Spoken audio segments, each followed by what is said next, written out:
All right, what's going on, everybody? Tim done dropped off again. He's gone How did again. I drop off? Listen, I'm trying to start a show here, Tim, and I pull it up. We get through the intro, and every single week you're on black screen. Can you hear me? Yeah, we can hear you, but you're on I haven't black touched screen. anything. That's hilarious. Listen, guys, it's always Tim. But anyway, It's always me. I'll leave and come back in. you do that. As we figure out what in the hell Tim is doing, I'd like to say thank you for tuning into the Livewell here at Fish, North Georgia this Thursday night. We got a pretty good conversation in store for you guys. We're going to talk fall fishing. And then, of course, hey, it's the Bite Club. It's whatever you guys want to talk about. We'll go all over the place, and we'll definitely make fun of Tim and his lack of technology.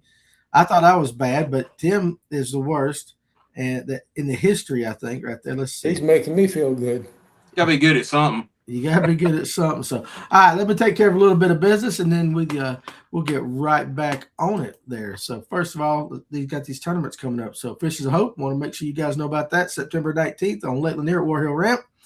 Safe flight at 3 p.m., $100 entry fee. This is going to help out Joshua McCune and his family.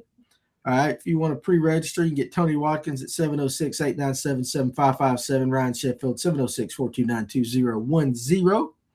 And make sure you bring some money for a hamburger during the weigh-in. And, of course, we got our Toys for Tots. You guys better start signing up. It is Saturday, December 5th, Little Hall Park on Lake Lanier. Guaranteed $5,000 first place prize. It's $100 per team. 20 of that's going to go to Big Fish Pot. And then the payouts after first place will be like 1 and 5 on down, depending on the number of boats. Each angler has to bring one unwrapped, brand new toy so that we can make sure some kids have a good Christmas. And if you want to go ahead and register, you can see the information right there. It's also on Fish North Georgia. I also want to give a shout out tonight. All right. To the Mullman Law Firm. All right. Sam or Samuel, depending on how he wants to go by. He's a viewer of the show, and he reached out to me. I didn't cold call him or anything. He reached out and said he wanted to take part and help sponsor that first place prize. And so we want to throw out his logo right there, and I'm going to read you just a little bit about him really quick. So the Mullman Law Firm represents Georgia businesses and real estate disputes, construction matters, and as general business, we represent business owners, general contractors, subcontractors, vendors, suppliers, architects, engineers, developers, and property owners, tailoring legal strategies for your bottom line. So we here at Fish North Georgia want to thank you and highly recommend you guys. If you got some legal matters, go ahead and get in touch with Samuel and them over at the Mullman Law Firm. So we thank you and we appreciate you very much for doing that. And, of course, hey, it's a ways out, but the 2027 Peach State Invitational Tournament from No Wake Nation. Again, if you are in a club that runs a point system, your club can qualify to fish this. There's all the information. It's not till October 2027. Of course, you clubs got to fish a season. So you guys want to go ahead and get in touch with the guys over at No Wake, get the info, and be a part of that great event. Sound good? Heck yeah. Sounds good. Yeah, and listen, guys, if you have a business and you want to be a part of the Toys for Tots or something like that, reach out. Absolutely. We can cater to whatever you need, but I really want to thank Sam. Number one, he listens to the show, and we had a great conversation because he's just like us. He says he's terrible. And I said, "Well, you're watching the right show, my man." Yep, that's the right group of folks to be with. That's right. And so, all right, let's check out the comment section. See how you guys out there, Doug. Y'all didn't talk about mayonnaise on that podcast last night. Oh, they brought it up. They wanted to know what the trauma came from for mayonnaise. No trauma. It's just nasty. No trauma. I knew he was going to be on straight up knack. So his son hates it just as bad as I do, but he has a trauma issue with it because I guess his sister, she ate it like by the spoonfuls and got the mayonnaise all over everything, like the remote control and the TV and all that stuff. So he just can't stand it. So he's the one that brought it up. What's up, DW over there on TikTok? Listen, I can eat mayonnaise straight out of the jar, dude. Oh, I love it. It's just so nice and creamy. Mm-hmm. Yeah. Tony, it goes good on everything. And again, hey, in a crunch, if you're gonna sell your boat and you ain't got a wax, take some mayonnaise and rub that boat down. It will shine like it just came right off the showroom floor, or if it's in Kevin's garage. So, but it will leave a hell of a slick once you put it in the daggone water. I'm just telling you right now. You'll think your motor's leaking. David Patty says, let's see what he says. I'm starting to think Tim has a short between his seat and keyboard. He got the short between his ears. It's what he's got right there. Whiskey helps. Whiskey helps right there. And a cranking and yanking 2 nights in a row. I get to talk to you, my man. I love it. And all that. D Daddy Fish and Coleman. How about those insane weights at St. Lawrence today? I don't know. I've got it pulled up over here. I can read it off to you. But have you guys kept up with it today? They're up there in the land of the giant brownie fish. So I kind of checked in and out all day. And Trey McKinney was like in the lead on Vast Track or whatever the last time I checked. He's at 26 pounds. All right. So that, I mean, a little bit after lunch. Hell of a day. And yes, it was rough. They looked like they was out there in the damn Gulf or something, just going up and down the hurricane. I'd have been puking. I'm going to give you the top 10. Tucker Smith, 27.5. Dang. Yeah. Good night. And then Bryant Smith, 27.4. Yeah. Listen, there's less than 2 pounds from 1 to 10 right here. David Mullins has got 26.14. Evan Kung's got, I hope it's Kung, 26.9. Kiyoyo Fajita, 26.8. Trey McKinney, who I thought was in the lead all day, 26.8. So he's tied with Fajita. I guess that's the best. I always think fajitas. I think Mexican. Fajita. Make some of them fajitas. I like them Texas fajitas myself. Texas fajitas. Yeah. You think fajita is Mexican for like a fritter? I don't know. Damn, Tim, don't make us think. Let me get through this list right here. I'll go back to my whiskey. You do. Andrew Loberg, 26.5, and in our own Emil Wagner, 26.3. He's sitting at 8th. Fisher Anaya, 26.1 is in 9th, and Brad Watley at 25.15 is in 10th. And I think so. So if it ended right now, Trey McKinney's going to get the AOY. I know it ain't. We got a few days, but I think Fisher might have overtaken with that Caleb Hudson. Maybe, I don't know. We got to look at it for Rookie of the Year. So it's Where's the Johnson brothers at? Let me pull it back up here. Hold on a second. So Corey is in 14th with 25.7. And let me scroll on down. I'm going to have to call Drew Cook and get in his butt because he's way on down here. He's not in the top 50. Chris is not a top 50. Good. I'm not a fan. I'm not a fan of those guys myself. They're good. They're good at what they do. I'm just not a fan. That's okay. Hey, you ain't got. There's nothing requiring you to like everybody, right? They won't be on your show. No. Well, I mean, I don't. They're not bad guys. They're, as far as I guess people go, but I'm just not a fan. Just not a fan. Yeah, I get it. So, cranking and yanking. Was they scoping today? This is a scoping event. However, I'm just going to tell you that this is the one event that you got to be a man to scope because them waves were going up and down. They were rolling and all. Yeah, I don't know how in the world you're going to sit there and know where you're at in relation to your bait when you're going completely up out of the water and back down in a 3 or 4 foot swell. Oh, the one video I saw was one of the Johnson boys sitting there, and they had a cameraman on the boat, so I don't know which one it was. But the wave hit, and about the time the camera just loses sight of water altogether, like it's completely gone. Mm-hmm. And then it comes back down, and you see him look back at the cameraman because I think he thought he went over. I mean, it was that. He might have been going, "You still there, bro?" There was water on the lens. I mean, it was wild. It was Corey. That's who happened. So Justin McCarthy on TikTok. What are we talking about? Well, we're going to talk about fall baits, but we'll talk about whatever you guys want to talk about. And C-Mix, hey, I ain't seen you in a while. What's going on, buddy? Yeah. And Far Dog has made an appearance from Oklahoma. Good to see you guys.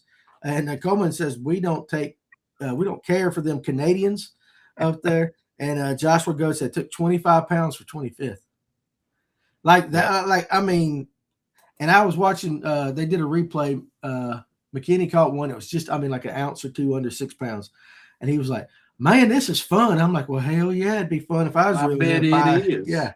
And okay, we're going to give it to him. There are no howevers. Just say they was scoping and let it go. Okay, cranking, yanking, they scoping, buddy, right there. But if it was me, I'd be puking. Jeremiah Giles is in the house. Everybody I know who fished today called him good. Oral surgery for me, so no work and no fishing for me today, but I'm on them tomorrow. Well, I hope you have a nice recovery overnight there, Jeremiah. And Coleman said they had 10-foot rollers. He, of course, because we talked about this last week, he watched every minute of it right there. So I went in and out. But I will tell you this. I did watch a little bit of Fisher and Naya, and everybody else that they showed on camera, they was out in the big water. Right. And I mean, they're up and down. Fisher, he didn't go far from the boat ramp from the launch. He was in like a little kind of protected area when I was watching, in a little pocket, and he had 20-something pounds right there. So he didn't go very far. Andy Anderson, the coin flip for the EQs was Norfolk. All right. I learned that everybody's gonna say Norfolk, and I do that, but the people up there call it Norfolk or something like that. No scope, Toledo Bend scope, and Gunnersville no scope. So 2 no scopes, 1 scope. Yeah. And we got, like I said, if I counted it right, Andy, there are 10 guys from the state of Georgia that qualified for the EQ. And of course, his son Brooks Anderson being one of them, Dylan Akins, Chase Carey, a lot of guys that have been on the show. Yeah. And you know, in the did you have Anastasia Patterson on, or was that No, I hadn't had her on yet. Okay, so was that did Alex have her on? I don't think so. I don't think anybody's had Anastasia on yet. I thought she might have been one of those y'all had on. She qualified in D2. Yeah. Yeah, no, he had a Bait Barbie on. I can't remember her real name. That's right, Bait Barbie. And I had Ashley Klaus on that she's gonna be fishing it this coming season. Yeah, so there you go. So who do we think is winning Angler of the Year? I mean, I wanted Drew Cook to win, and maybe he can still pull it out, but I don't see how Trey McKinney's going to get beat. Well, and he's been close the last 2 years, right? Which one of the Johnsons is behind him? I can't remember. Corey or Chris? Chris, isn't it? I think it's Chris. And Chris ain't in the top 25 right now, top 50. So, I mean, they can make a comeback though. Them guys can catch them. So Corey I think it's Corey. It may be Corey. Either one. If they're within striking distance, it's not over till the weigh-in on the last day, I don't think. That's true. But the one thing about them up there catching them smallmouth like that and the way the weights were today, I don't think you'll see. Y'all remember when Welcher like beat the whole damn field a year ago by like 45 pounds and all that? I think the fishing up there is too good. I don't see anybody. You get what I'm saying? Like, yeah, making a big comeback. If you get back some, you're probably in trouble because, I mean, even good grief, they were down it was like 20 pounds down to 70th and all that. So, I mean, I just don't count them out because they're sneaky Canadians. They'll be snuck back in there somehow. Yeah, and we'll team up and surround old Trey like they did. Canadians. Old Robert G. They'll surround him and keep him from fishing. Yeah, man. Yeah. What is it that they say up there? Is it hey? We're going down to the bar for a beer, hey? Hey, that's right. Corey is 1 pound out from Trey right now. So, but I mean, that's down like 1 pound is down like, I don't know. We'll see. It's going to be interesting. I want Drew Cook to win, though, just because I like Drew. But we'll see come Sunday morning. I guess that's the time we'll find out, right? I just had a total brain fart because I had since Andy Anderson was the last one we talked to. Guys, if you are a member of the channel, if you're a paying member and a supporter of the channel, right about time we do question of the night, about halfway through the show, we're going to have our monthly drawing. Again, this was last month's and this month's combined, and the winner is going to get a 6-hour trip with Brooks Anderson on Lake Lanier. Wow. Pretty good. Listen, hell, I should, keep it for myself, but that's a pretty good prize right there. And he's still, Brooks is going to fish EQs, but I think he's doing some MLF stuff in between now and the time that starts. So yeah, he's all over the place. Let's see. Here we go. Kent, no win tomorrow. And Trey and Corey fish in the same location or starting in the same area. Told you. Yeah, we'll see. We'll see how it rolls. Next thing you know, you'll be surrounded by Johnsons. Well, it's either a Bassmaster Elite event or it's that club down in 5 Points down there if you want to be surrounded by Johnson. So there we go. Whoa. And yeah. Anyway, so all right, guys. So one of the things that I want to talk about, and you guys can I think Chris is in the same area too, he says. So there you go. Knew that was coming. Yeah, it is what it is. So all right, anyway. So we're going to talk about fall baits a little bit. All right. And so I told the guys that, hell, we need a topic. We won't stay on it long because we never do, but we need a topic. And we were going to talk about some of the baits going into September and into the fall, if it ever gets there, that they like to use. Let's see, let me read Cranking and Yanking right there. He says 6-hour trip that will take 6 months to get. Hope it's scheduled for the fall of 27. And he's laughing like that. Well, you know, hey, you can Danny don't have to mail this one out, so he just got to get with Brooks. Brooks will contact you. Yeah, it's all third party. I'm gonna give you his phone number and then I'm done. It's on Tony, you're on a roll tonight. Hey, I'm feeling good. What can I say? and I'm just drinking sweet tea. So. What's up, Doc? All right, I promise not to tell the 4-pound bass story again. Okay? Yeah, let's don't do that either. Over a ton of smallmouth was weighed in today, though, in that tournament. Day one, over a ton. That's what, 2,000 plus. Yes, that's pretty good. All right, so I'm a one-day tournament over a ton of fish. Wow. Yeah, and so you imagine if they do that for the next, of course, I mean they'll have one more full day field and they'll stagger it down, but still, that's a lot. That's a lot. He goes, "Oh, okay, my bad. It's all right, Cranking and Yanking." Like he was in the right ballpark with it, though. We know what you meant, buddy. We know what you meant. Oh, I love you, dude. I absolutely love you, dude. All right, Jig will start to produce. We're talking back to the fall baits, what we're supposed to be talking about. There's always one viewer that brings us back, and today it's Josh. There you go. Jig will start to produce as the water temps drop, but what do I know? Here's the problem: is I really honestly thought that last week, that really bad heat wave we had, might be the last one, and then we just kind of start tapering slowly down. But I saw the weather today, and next week it's going to be probably hotter than it was about a week and a half ago. So maybe the fall will get here. And here's another thing. If this is right, now guys, I'm not a weather meteorologist. Okay. I'm only reading Facebook information here. But what I read today was this El Nino that's supposed to be the strongest ever. In September, October, November, we will be above average in temperatures. And then when we get to about December, that's when it's really going to kick our ass with the cold. Well, that makes sense. I seen where Glenn Burns posted something. So if he said it, it's probably true. Boy, listen, I like Glenn Burns. And for those of you who don't know, what was Channel 2 Action News for like 35 years or whatever. A long time. The only problem with Glenn is he's got a lot of haters out there. And he gets in his feels every once in a while. He takes a little too personally on Facebook. Like he didn't know what Facebook was when he started posting on it. He found out real quick. He shut his channel down when he gets mad. He's like, I'm not doing this no more. I'm not, about once a month. Yeah. It's like Glenn and I like you, but it's like you cycle, dude. I mean, like once a month. It's like he's in that week. He spent those 35 years where he really couldn't put anything out on social media. So when he finally could, it's like, oh, this is what they do to you. He only got one side of it on the TV show. He never got to feel what everybody was cussing at him when he missed something. But boy, they do. I mean, they're like, damn, the guy's just trying to help you out. He's not trying to tell you what to do, what to wear, or nothing. He's just trying to give you some information. They blast him. You mess up with a snow forecast, and all of a sudden you're dirt. So. Yeah, I used to get mad at Ken Cook, and you know why I get mad at Ken Cook? Because every other damn channel would say, "Hey, we're going to get a foot of snow," and Ken Cook would go, "It's going to be partly sunny and 72." And damn, he was always right. He was the one who was right. You're not wrong. Yeah, he was like the one that told you the God's honest truth, and you're like, "No, Ken's lying, man." It's like that damn Ken Cook. Go to that other channel in Atlanta. They're telling the truth. It's going to snow. We're not going to school. Yeah. Yep. Well, listen, if it looks like it's going to snow, Amanda call out. Like if the weather says next week, she'll call out already. She goes, I ain't going. All right. Well, let's talk fishing. And of course, but hey, that's the way the Bite Club rolls. But the thing about the jig, is the water temp. I brought that all up because you said as the water temp drops. Now the days are going to get shorter, but if it stays warm, that water might not be dropping as quickly as it normally may. You get what I'm saying? So, but the length of days kind of determines some stuff too. So I mean, the bait's still going to probably get out there, miles of creeks, and start, they're normal.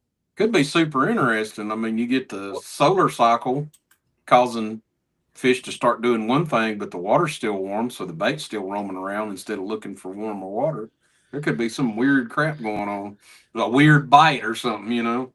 Oh, Well, it's like we were I was at the Little River over the weekend on Woodowee, and they're already starting to move in and school up. You know, the bait fish already starting to school up, and they're busting top water and all that stuff. So it's starting to kind of happen, even with the temperatures the way they are. yeah, and I think that's just inherently in them, and I think maybe that has the length of days. Yep. It's got to have something. So, chrome chug bug, Coleman says right now. Yeah, I mean, that thing works as long as you guys, well, I mean, in all honesty, you really on Lanier, because they'll school in the middle of winter too. Not as much as other times, but they'll school that. You can throw that all year long. Jeremiah, smallmouth are too mean for their own good. You put whatever you want in front of them, and they're eating it. Well, hell, they only get to eat like 4 months out of the year because it's frozen up the rest of them. Yeah.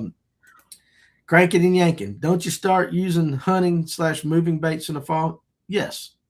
A lot of guys do. I mean, and again, Sure. at the end of the day, it's whatever you're good at and whatever you like. But That's true.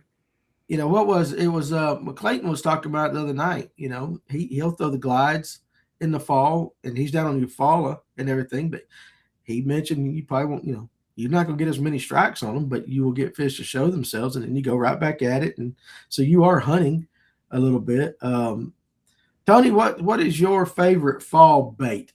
Just right now, pick one. What's your favorite?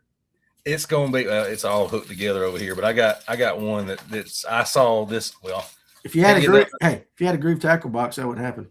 Well, I took everything out of the tackle box, bring it up here. Took everything out of the tackle box and bring it up here. Let me see if I can get it separated from this one hook. Okay. It's not necessarily the color, but I saw the fog on top of the water yesterday or day before yesterday. Is that skedaddle? That's a skedaddle. Walking top water. When I saw that fog, I almost stopped and went back to the house and called out sick. Now, Tony has a saying, and he did it every time except one time, and it was the one damn time I fished with him, and there was a blanket of fog that we couldn't even take off up there at Blue Ridge that time, Tim. He didn't throw no top water, but every other time in the world. I did throw it. It just we wasn't anywhere near where the fish was at. You threw it into the abyss of the fog. It's like, did it hit land or water? You couldn't see crap where we started at. So it didn't last long. We throw it for sure. He couldn't throw it off the front of the boat because those kids was talking up there on the hill, and you might have hit them in the head. Yeah. Oh man. Okay. That morning I just took off and watched my graph, and I kept going, there should be land up here. And when I saw it, I was like, hell, this looks good. We'll just start going that way. Yeah. So all right. So your favorite topwater. I mean, I know it may be a little bit later, not late fall, but like October when we start getting that cooler weather and the fog's thick in the mornings, and you may or may not be able to blast off well. It has done. I have caught a limit and caught a good limit right at first thing in the morning with it. I love it. If I can get top water bite, I'll rather throw that than anything else. Okay. All right, Father Time. Let's bring you into the conversation. You look so relaxed over there. Number one fall bait for Kevin Thornton. What would it be? It'd be a toss-up between a fluke and a rattle trap. Would it be determined more by where you're going to be fishing? Yep. Okay, so let's say Allatoona since it's close to you. I'll throw a rattle trap. Okay, what color? Fire tiger. Fire tiger. I knew that was coming. He likes it on fire tiger like that. So, okay. So we got a top water and we got some lipless here. All right, Tim. Like a little square bill.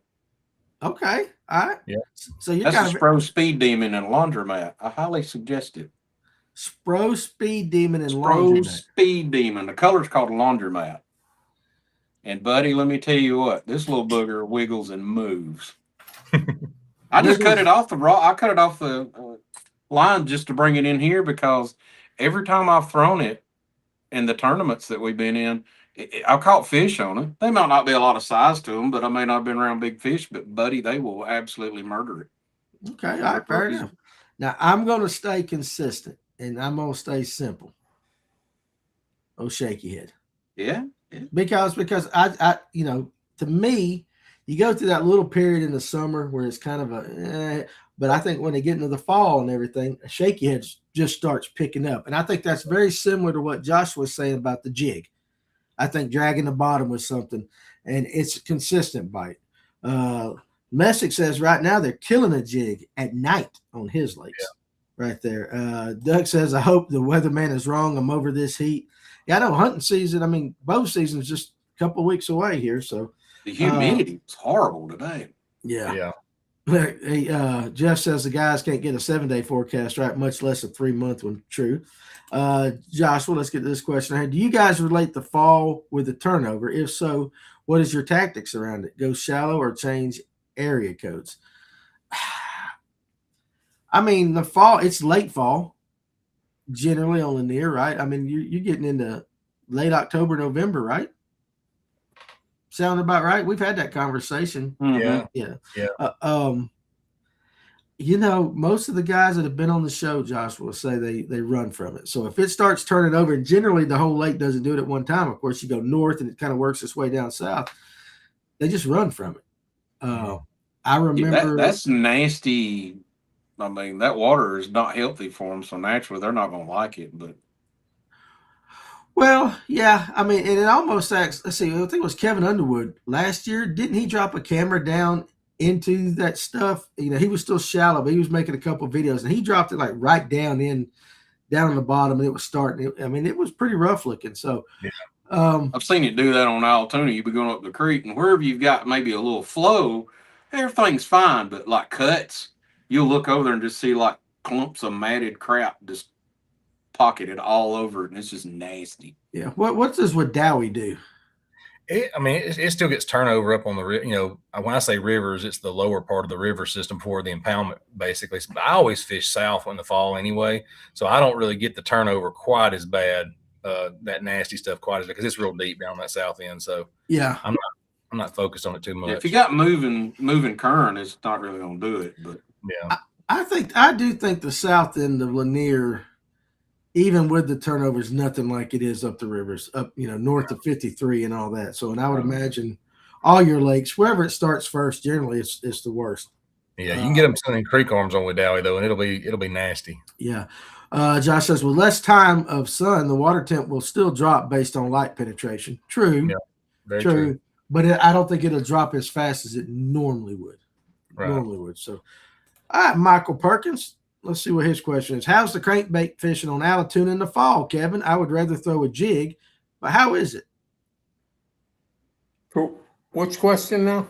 I was typing. Oh, was you answering comments over there? he was. Yeah. Hey, let me read this one off of TikTok first from Matt Brawner. He said, on the Ohio River here, so he's up yonder wherever he's at. Hey, thanks for watching, dude. Appreciate it. A buzz bait is the way to go in the fall. And that was I made a 5 baits for September video for Digital Sportsman today, and a buzz bait was on my list. Yeah. So, how's crankbait fishing in Allatoona? In the fall. In the fall. It's pretty good. If I was going to throw a crankbait, I'd be throwing a Spro 7 to 9 foot, probably a nasty shad color. Okay. Would it be? I mean, you're going to start off with a rattle trap, right?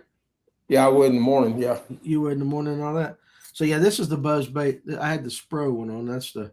Mhm. I normally go shad colors, but this looks like a largemouth one to me. Gold blade and everything. I don't know. I might. That looks like some dirty water. I'm gonna say dirty water. Well, it ought to be. Yeah. It ought to be named Brushy Branch. It's like But They don't like gold at Brushy Branch. How dare you, sir? Yeah, No, right. no, not there. I will say this, Michael Perkins, the farther on it gets into the fall and closer to winter, that rock crawler bite over there on Allatoona is phenomenal. Yeah. It will start picking up really, really good. Cranking and yanking. Y'all may need to listen to James Gregory, the funniest man in America, or was. He passed away. But he has a bit about it's just weather. We'll check him out. But I thought I was the funniest dude in America. Y'all ain't never heard of James Gregory? Yeah. Oh, James was a piece of cake. I'm trying to watch my sugar. Yeah. Make it a small one. I'm trying to watch my One sugar. of his catchphrases was, that means it's sometime in the past, some Yeah. fool or some nut. There you go. Messick says Lake Greenwood, the fish are really starting to move into the pockets. Cranking has been fun. Yeah. You know what? And again, we talk about all this stuff, but it really is lake to lake to lake. Yep. You know what I mean? It's just all lake dependent. Yeah, it depends on, like, if you're in a Highland Reservoir or if you're in a river system, that's two different critters. If And you it go can get, be- you go get the swamp, you need to be throwing a buzz bait on the top. You know what I mean? Running it by trees. And if you're going to fish the laydowns and the points, you need to be slinging a spinner bait and just running it right through that wood, you know? Well, you But go. if you're out in rocks and stuff, you need crankbait and something else. You're not gonna show us the damn crankbait. It's the same one I got laid up here. Well, I mean, you might as well pick it up. You're going in threes and all that. You had one, and then you just left us hanging again right there. You got to finish. You got to finish the drill, Tim. You're a cop. You're ex-military and a cop. You know how that is. Finish. I'm the drill. withholding information, sir. Yeah, I tell you what though. I mean, we were talking about lake pinning and all that. I thought the other night when we had Clayton Batts on, that's what we was going to talk about was buzz baits and things like that. And now we're going offshore and you're falling. I was just kind of like, I'm glad I didn't write That a was bunch. impressive that he said most of the stuff happens offshore out there. And when all of us that ever drove by there or maybe fished it thought, oh no, we're going to get up in all this nasty, gnarly stuff. Well, I mean, you drive by a shit ton of lily pads when you're going into your fall and everything. Mhm. He's like, and it looks like stuff Kevin grew up fishing. And I thought, really, honestly, that would be it. Rebel 67. Appreciate you joining us tonight. What are your thoughts about Lake Hartwell situation? And for those of you that don't know, the Corps has decided for the next 2 years, maybe, that they're going to 5 leave to the lake 10. down. Oh, is it that 5 far? to 10. Yes. Ain't it? There'll be trees growing out there by then. Well, let's see. So it's going to be what, 4 to 5 foot down for the next 5 to 10 then? Yes. Till they Yeah. figure out what to do. What? Okay. What is the problem, Kevin? Apparently, the earthen dike has got some small leakage, and it doesn't meet the Corps', I guess, approval on the way it's being handled or done. So they're going to go and reevaluate it. That's the 2-year period Okay. for the evaluation of what to do, and then it's a total of 5 to 10 years before they get it corrected. So we got to think about it for 2 years, and then fix it after that. Okay. I mean, People with shallow docks now just have a nice porch. They're going to keep it 4 feet down. Yeah. Rebel 67, what is our opinion on it? Well, I don't live on Hartwell. I feel for some of the guys. I did see something where a guy was posting pictures that when it gets down, there is some sections out there that there is some timber. Not like Lanier, but they do have some stands and all that there's a couple places where if it stays at that level and then you have like a drought and it goes down another foot or so like that you have some problems with some boat motors. Well, West Point has been dealing with this for the last several years, and they're fixing to drop it again for however long, and they're going to have it dropped completely by Labor Day, whatever they're going to do. I don't know. Everybody's mad about it. If you live on a lake that you don't own, you're taking a chance because, I mean, if they decide they're going to drop the water for repairing the dam or whatever else, it stinks, but guess what? It's their water. It's their dam. It is what it is. Yeah. Well, it's the Corps, and they don't answer to nobody. But now Matt on TikTok brings it up. It's a good point. Guys, we got the Classic there next year. Yeah. Maybe. So that maybe they'll have it, but so that water's not going to be full pool. I mean listen, those guys won't have no damn problem. If you and I, Matt, went up there tomorrow, we might have a problem figuring it out. But yes, you got the Classics of top. But again, the Corps don't care about the Classic either. Yeah. So, and if we're being honest, you guys saw what happened in Nepal the other day with flash floods and all. We don't need no earthen dams leaking, breaking around here. Because if Lanier ever went and you got property along the river down in Roswell, we'll pray for you. I mean, that's it. We'll pray for you. Safety first. Yes. Yeah. Go all the way down to West Point. Yeah. What's y'all's favorite fall fishing baits of all time? And you can only pick one. Now, damn, far dog, I'm supposed to be asking the questions on this show, but all right, here we go. Favorite of all time. Tony, you go. I got to think about that. I'm going to have to go more likely with a jerk bait. How did I know you were going to say that? You've always been a fan of a jerk bait. I can scope with it. I cannot scope with it. If they're out there doing their fall thing, you can get it in front of them somewhere or another. So I ain't changing. I'm still throwing a shaky head. Again, I said consistency. Might not win no tournaments, but I'm a professional donator anyway. But I know I'm gonna catch fish on that no matter what. So I've taken that deep diving jerk bait, and I got it. I've got the stunner right here, which is the one I used to use a lot, and I've taken it to the bank and throw that deep diver up on the bank and work it back and just caught the fool out of them. I mean, digging at the bottom. Yeah, you can. All right, Tim, you only get one from here on out. I'm gonna go with a shaky head, something I know I can catch fish with. That's right. Shaky head. We're brothers. All right, here we go. All right. I mean, we might as well be. We're built the same. We're the same damn height. We got the same passcodes on everything. We have an affinity for bourbon, although I can't have it on my diet right now. But other than that, yeah. There we go. All right, Kevin. Fluke. Fluke. Good answer. 'Cause I can fish it on the top or I can fish it on the bottom. Yeah, that's a good There one you too. go. There you go. I like it. I like it. Let's see. Doc was saying yes. He heard it was due to a dike problem. Again, a little 5 points. Heart will be kept lower for the foreseeable. I almost said something like that with Kevin. Yeah, What I he was said- already thinking it. those Well earth- thought it, I mean. I did. I was thinking about all the women in the vagina. You know what I'm saying? Those costumes and all that.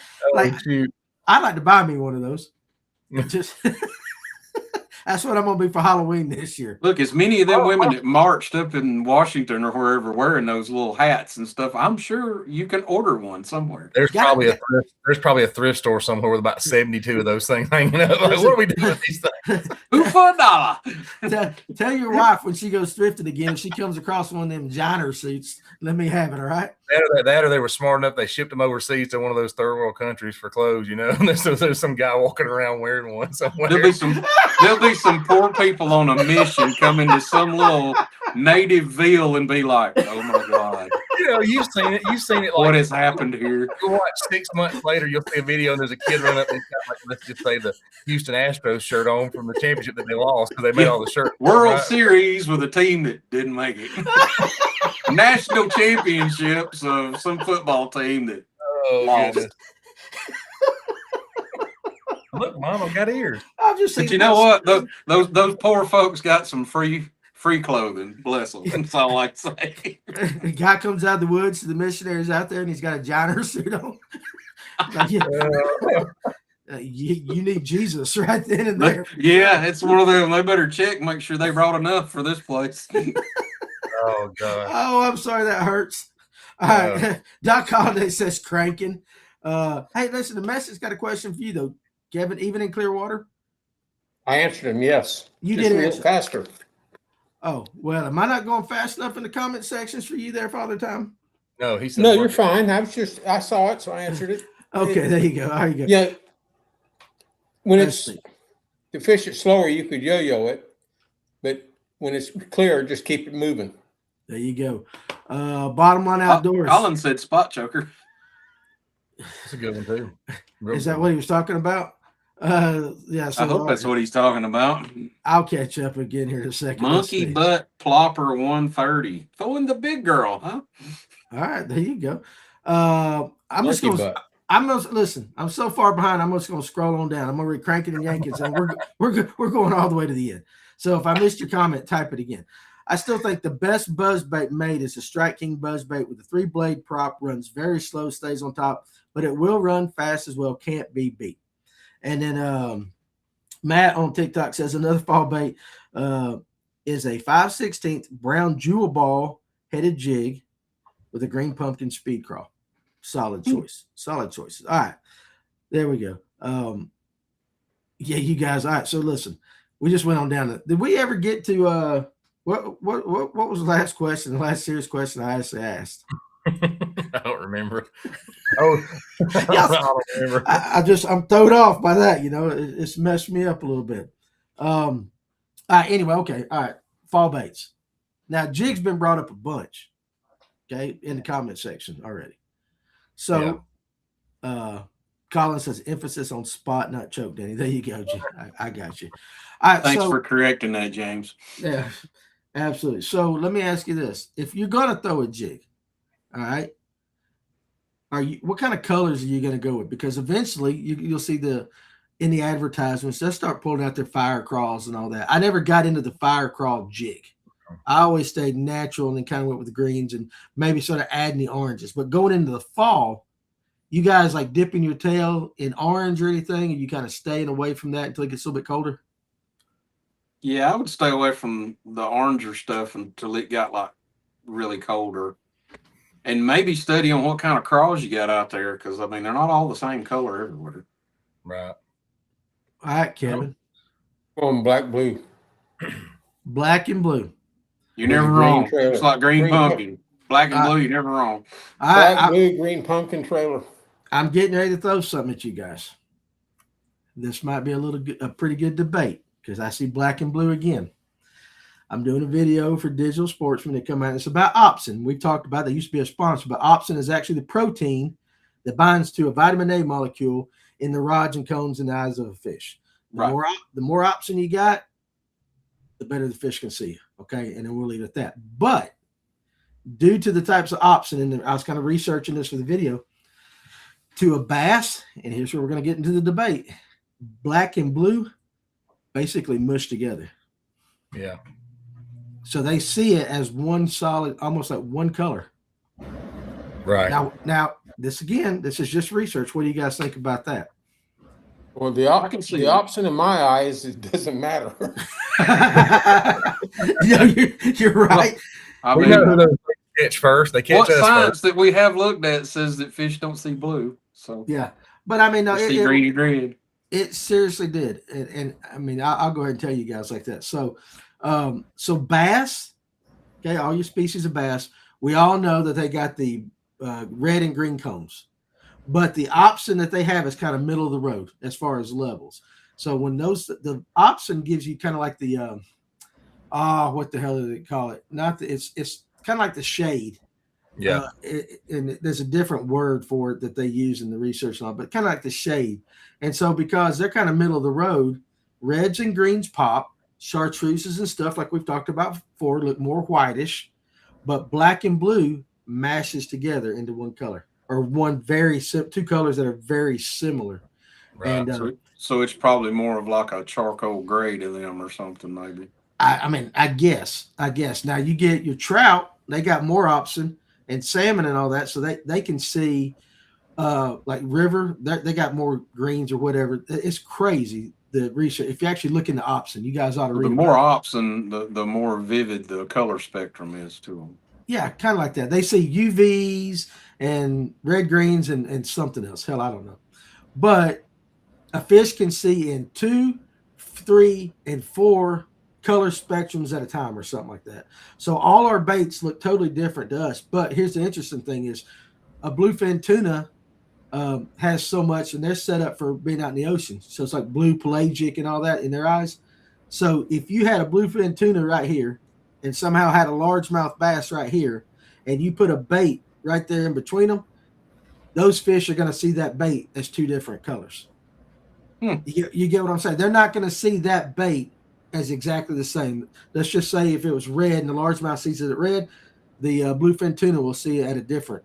I mean, it's very interesting to read about it, but it's OPSIN opsin. You guys should check it out. Not the fluoro company. They're good people too, but I'm talking about the actual protein in a fish's eyes. Well, that makes you wonder if it's you not going to match. change the way I fish. No. Think about it. If you're matching the hatch, so to speak, if you're lucky enough that you can put together a jig color that looks like the crawfish in your area, is it matching what the fish see on the natural crawfish to the color that you're throwing at them? If it looks the same to us, are they going to see it the same in the water? I don't know. Let me read this to you guys. Let me see if I can pull it up here, if I can find it. Should be in this little section here. Come on. All right, we're talking here. All right, here's the option. All right. Okay. Damn it, Danny. Here we go. It is. All right. Opsins are the light-sensitive proteins found in the photoreceptor cells of the retina. In a fish's eyes, they form a molecular basis of vision by binding to a chromophore, usually a form of vitamin A derived retinal thing, whatever, to create visual pigments that detect light of specific wavelengths. All right. And so there's 5 classes of opsin. You got the RH1, which is found in rod cells, and that's used for dim light, and it's highly sensitive, but it does not provide color information. Most fish have 1 or maybe just a few of these. Then you got the cones, and that's for color. SWS1 is ultraviolet, SWS2 is blue violet, RH2 is green, and LWS is red, long wavelength. And then it just basically goes in and talks about how those changed over the years. But Here's your little trivia question. The silver spiny fin holds the record. It has 38 different rod opsin genes plus 2 cone opsins for a total of 40 visual opsin genes, the highest number known in any vertebrate. Then the worst is the Mexican blind catfish. It's a cave-dwelling species that lives in constant darkness, and over time it has completely lost all of its opsin genes. So I mean, you guys ought to, I mean, chat GPT it if you want or whatever, but it's pretty interesting. You know what I got out of all that? I now have a valid argument for why I buy 2 of every color. Fish have options, hun. I need to buy all of them. It's different options for different fish. So, yeah, I guess so. So Matt on TikTok says, wonder if sapphire blue chunk makes it more bold of a solid color. Could very well. I mean, but you know, you think a fish is a fish, either blind or they can see, but I wouldn't have thought that a fish an ocean fish looking at a fire tiger. Let's just take a fire tiger, Kevin. Let's just say you put a fire tiger in front of a bluefin tuna and a fire tiger in front of a bass. They're seeing the same bait, but they're seeing 2 different colors. Right. And us as humans, we all think like, oh God, they're just seeing black and white when that's not the case. Because you think, oh, well, they don't see this color, so we just think, well, it doesn't have its lack of color. No, it's just a total different presentation, I guess, to them. Yeah, I mean, it's like what's funny is you go down to I don't know, take a chartreuse grub on Lanier, all right, just a damn old single tail grub that you could spin on a little jig head. Yeah. You think if you go down to the ocean that it's going to look the same to those redfish and those trout, but it's going to look a little bit different from a bass to even a trout and everything. So I just have never thought about that till they asked me to start getting the video ready for that thing. So pretty interesting. Good. Yeah. Opsin, OPSIN. You guys check it out. Shaky is now my confidence rig, although it's been slow of late. When would you use a Ned rig versus Shaky? Holding my rock. I think me and Tim, Kevin, you never got big on the Ned rig, right? On what? Ned rig. Hell no. Okay, there you go. I knew we had to. Keto. Now, Tim, you've thrown it a little, right? I've thrown it a lot and caught some big old fish on it. No joke. Yeah, I mean, and I used to throw it a whole lot more than I do now. Yeah. I would say, honestly, I would throw a Ned rig when it's like super, super, super cold. Would be about the only time I'd throw it over a shaky hit. Because that's what it was originally. It's called a Midwest finesse. Mm-hmm. That's what it started. And then the guy that, Ned, I guess his name. Yeah. What is Ned? There's a guy, Ned. Yeah, so I mean, he was doing it for like really super cold water out Midwest or something like that. So that would just be my take. Let's see. All right, so guys are throwing out colors on the jigs. Green pumpkin with a black trailer, black and blue. Doug said. Jeremiah says, "Funny, nobody said swim jig." Well, the fellow we had on the other night did. That's all he talked about. Yeah. Molten crawl colors. Kevin Gray, Dustin Black. I dig throwing a peanut butter and jelly jig. What's up with you, buddy? George, Carolina rig lizard, trick worm, or brush hog. There we go. Dave Aldridge would love the brush hog call out right there.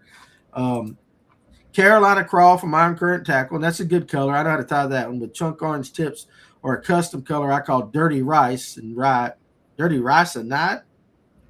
All right, bottom brown, green, black with a ton of flake. Menace grub, chartreuse dip. There you go. Okay, I get you. All right, really don't care what the bass sees as long as they bite it. That's true. That is true. Michael says brown living rubber, jig, cinnamon, black trailer. That's my favorite, is just that cinnamon black.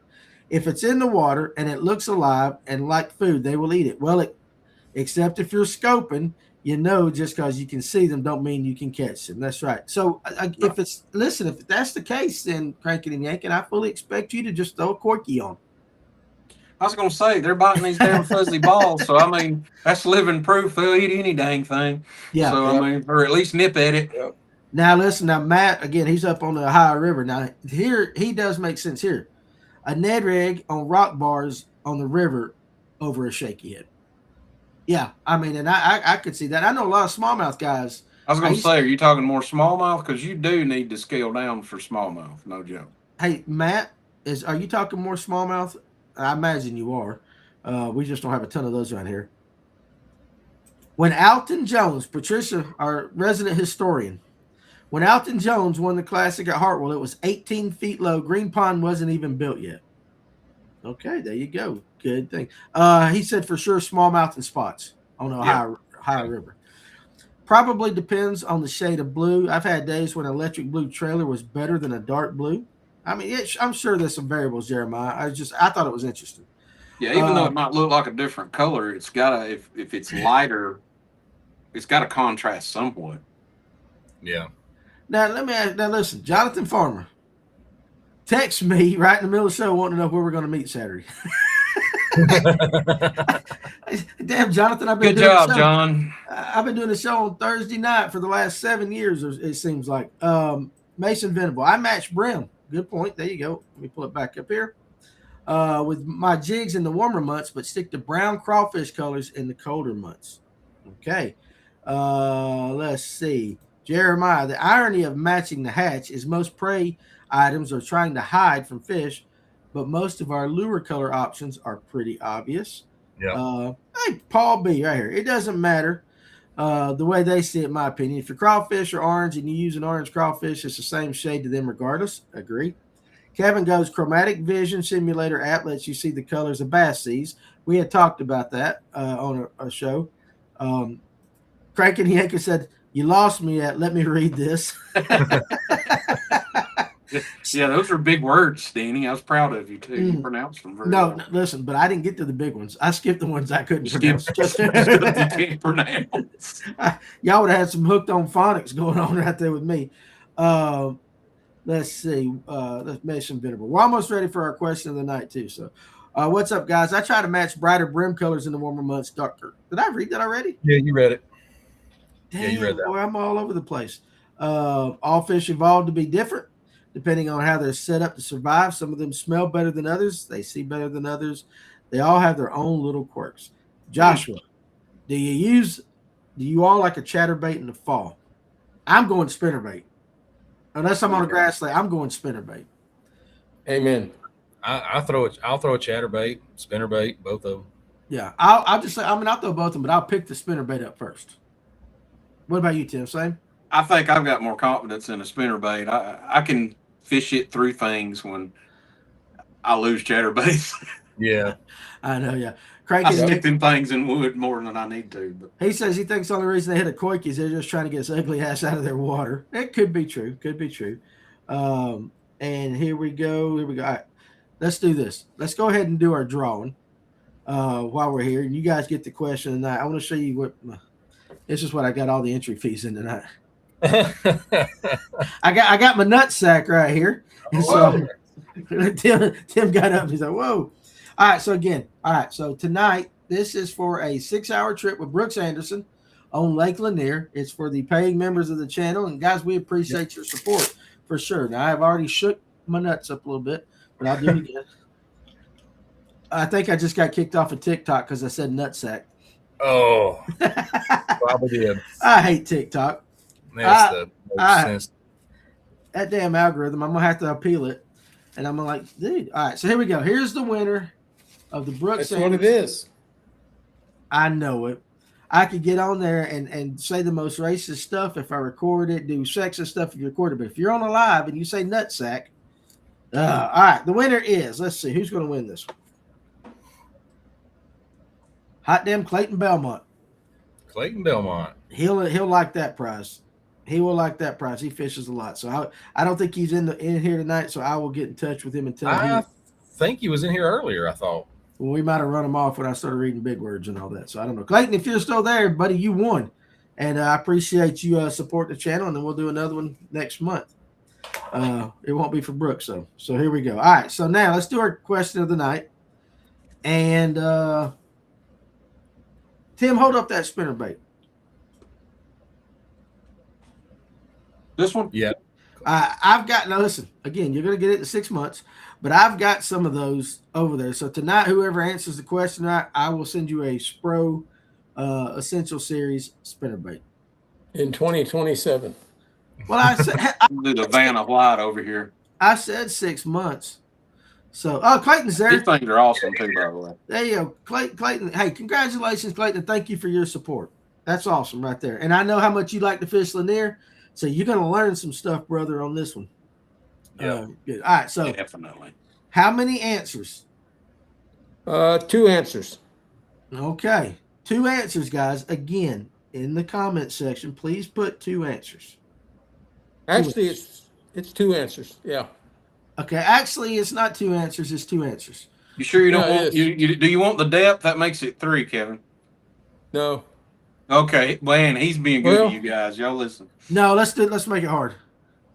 All right, we'll put the depth in there. Yep, all 3. Okay. So 3 answers. All right. Here we go.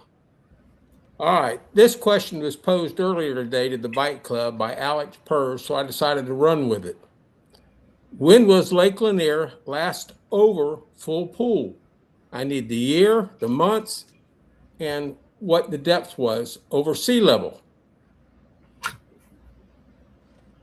When was Lake Lanier last over full pool? The year, the months, and how many feet over sea level? I thought it was depth. Now he does that little change in there over sea level. All right, so you guys jump on it, Chat GPT, whatever you can do on that, and that ought to be able to be figured out fairly quick. I don't know. This may be one of them where everybody's like, I was expecting something way more difficult. I'm screwed. Oh, listen, cranking and yanking. Ken Pruitt wants you to know you'll be proud. He just pulled his forward-facing sonar off his boat. Wow. Wow. That's only because he's getting a new boat. He's Probably. Well, hey, if he gets the boat, if Ken gets the boat that he showed me and he and I talked about, he going metal. He going You know metal. what? He going metal. Really? Oh yeah, this is sweet, dude. It is a sweet ass ride. I hope Really? he get yes. Yeah. He's looking. I don't know if he's pulled the trigger yet. We'll have to wait and see. I'm gonna have to get him. I'm gonna have to text him, find out what he's getting. I Because forget. I'm hoping I'm getting a new one soon. It's some company, but it's a pull the trigger, Tony. Oh, It's it's happening. It's happening. Just pull the trigger. Well, I gotta sell mine first. yeah. So if he showed it to me, he wanted my thoughts on it, and I can't even remember the damn name. We But I got was like, somebody that is like this close. all right, so get close. You got to. I mean, like, All right, Braves are winning 1-0 in the 7th. If you guys want to know, but I mean, it's a bad looking boat. It is a bad looking boat. It's a nice ride. I wish I Wow. could remember. I don't. He might not put it in the comment section. might be. And again, What I kind of don't. boat you gonna get, Tony? I'm looking at a Blazer, but I'm going out to Wetumpka Marine next week possibly to look at bass cats. Ooh, big money. Yeah, big money. Yeah, I just got to look at them first. I looked at them. They're nice. I looked at a lot of them things. They're I look at them all the time. really nice. I will say this too. They got a lot of good pub today though with Trey McKinney, because every time he opened up that daggum Livewell, bass cat right there. Every time he's going in and out of it and all that. So, but yeah, I forget the name of it. And again, like I said, I don't know if he's pulled the trigger on it yet, or if he's working. Put Jeff Brazil. Yeah. My problem is those Allisons are just too narrow in the front. Those Bullets and Allisons, they're great boats, but golly, they're narrow. Them things are made for speed. Plus, you got to have a big garage. Well, you ain't never seen a big girl be fast, so I get it, for sure. I got Ken Pruitt just texted me, so let me see what he said. He wants me to call him, so I'll call him after the show. Yeah. Well, he probably won't say it just yet, but all I'm gonna say is I looked at it and it's nice. Really? He asked, "What's your thoughts?" And I went, "Hell yeah, Huh. yeah." So anyway, I like it. he's probably gonna tell you I'm never telling Danny a thing again. But he got to go to the Braves game with me. So here you go. Listen to this. He goes, thinking about getting a wrap for my Tracker Pro 170, changing it to Slacker Poe 170 with my little I like it. I want to see that. Yeah. I mean, I watch his. I stay tuned to his YouTube channel. I'm waiting on this wrap boat. I want to see the slacker. The Slacker. Right. The slacker. Be careful. Don't put it out there too much. Somebody will steal it and they'll go down. Darn skippy they will, boy. They'll steal your logo. Damn They'll pirates. yeah. They will do that. What's up? What's up, Mike Geiger? And hey, listen, it ain't just individual content creators too. There's some groups around here, some companies that it's a given that after somebody on another page or something does it, and about a month and a half, 2 months down the line, they'll put it on theirs too. So I mean, it ain't just individual guys.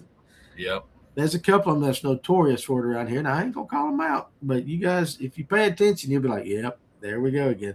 It all makes sense to you. Yeah. So, what was the question again, Tony Watkins? Hey, he's got a shot. There's somebody up there in the comments that really, if nobody else gets close, he's got it. Hell, I don't even remember. Something about the lake level. Oh, wait. Oh. Read it one more time. When was Lake Lanier last over full pool? Year and the months. And what is the sea level footage at that time? Or are you saying like when it got over full pool, what did it get to? Yep. No. So yes. First time it was over full pool, what was the depth? First time or last time? The first time. When was the last time? There's two answers to that, but it's going to confuse you. That's why I just went with one. Yeah, it did. But there's nobody close. There's two people, Tony. They're like this close. They're doing better than me and Tony. they got two parts of the question right, and the other one, I mean, we're talking. Well, I think he only got one part because his math is wrong. Okay, we'll go with that. Tony, let me ask you a question because I'm lost. I'm lost on that total thing. All right, so with Dowie, that's like you fished the most of, right? Right. Okay, but you've been making some trips up here to Lanier. Yes. Okay, and let's just say you're planning some trips in the fall now. What's the difference in the way you're going to approach with Dowie? And let's say you go to Lanier the next day. The difference is in the approaches. If you're planning it out. To be honest with you, because I don't get to fish Lanier as much, I'm probably going to attack it about the same way. I mean, I'm going to still look at the same stuff because it's a spotted bass fishery. I fish the south end of Dowie, which is a lot of spots. There's a good mix of largemouth too, but I'm gonna keep probably the same things tied on, but I'm obviously have to think about deeper water and stuff like that. Read this comment, Tony. I saw that. Jeff Brazil. Hey, Jeff, I appreciate you jumping on with me last night. And Cranky says Tim is drinking. He is looking at the wrong answer, and now he's confused. Yeah, we're all confused. Cranky, I think we're all confused right now. I'm lost as last year's Easter egg right now. Look, the bad thing is how I've got it right here, and I'm still confused. I'm going to end up having to give spinnerbaits away to the whole damn audience tonight. Kevin, was that the first time Lanier's ever been over full pool, or was that just the last time it was over full pool? The last time it was over full pool. Okay, there we go. It's the last, not the first. It's the last time, guys. Last time. How high did it get the last time? All right, Tony, so you said you hit them about the same, but what are you going to start out with? You going to start out with the top water? If it's cloudy or foggy, you go to top water. The last time I fished Lanier in the fall was with Kevin Underwood, and it was early October, and it was a top water all day long. I took a popper, a belly weighted fluke, and I think I might have had a minnow rod and a big top water walking, but I caught one on a fluke, like I said, belly weighted fluke, and we were chasing schooling fish all day long over brush piles and stuff like that. And man, it was just like once the sun got up, they started tearing that popper up. It didn't come out of our hands after lunch, and we fished till 5 o'clock that evening, from 7 o'clock in the morning till 5 o'clock in the evening, and the popper was 99% of what we threw. Now, what kind of popper was it? Do you remember? E-pop. I don't remember the name. I want to say it was an evergreen. Yeah. So he'll use an evergreen, or he'll use Kevin likes evergreens, and then the e-pops with Spro and all that. Yeah. But was it that itty bitty one? No. It was about the same size of one. Yeah, this is an 80. Yeah, I think they make a 110 or something. But I throw this one's garbage.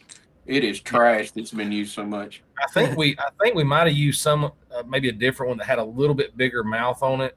I don't remember. I know we ended up with chrome, obviously, because it got sunny that day. Yeah. I think we had a clearish one we started out with, maybe with an orange throat on it or whatever. But it like I said, once midday happened, it was on fire with that chrome. It was just stupid. The one that you just described with the orange throat, Yeah. I have personally seen him throw that several trips. Tim? Yep. Tim, do you see that one answer up there? I think he's close enough. Hell yeah, I hope so. Which one? Kevin Gray. Where's oh hell, I mean, where is it at? I'm scrolling. This one right here. 1072.2 Well, Sorry. No, you're good. on June 19th. The actual thing is from late May to early June. And it was He's the closest. 172.1. I sent you a correction, Tim. Anybody that said from May, what, 25th? When you pull it up, if you go for it, it tells you.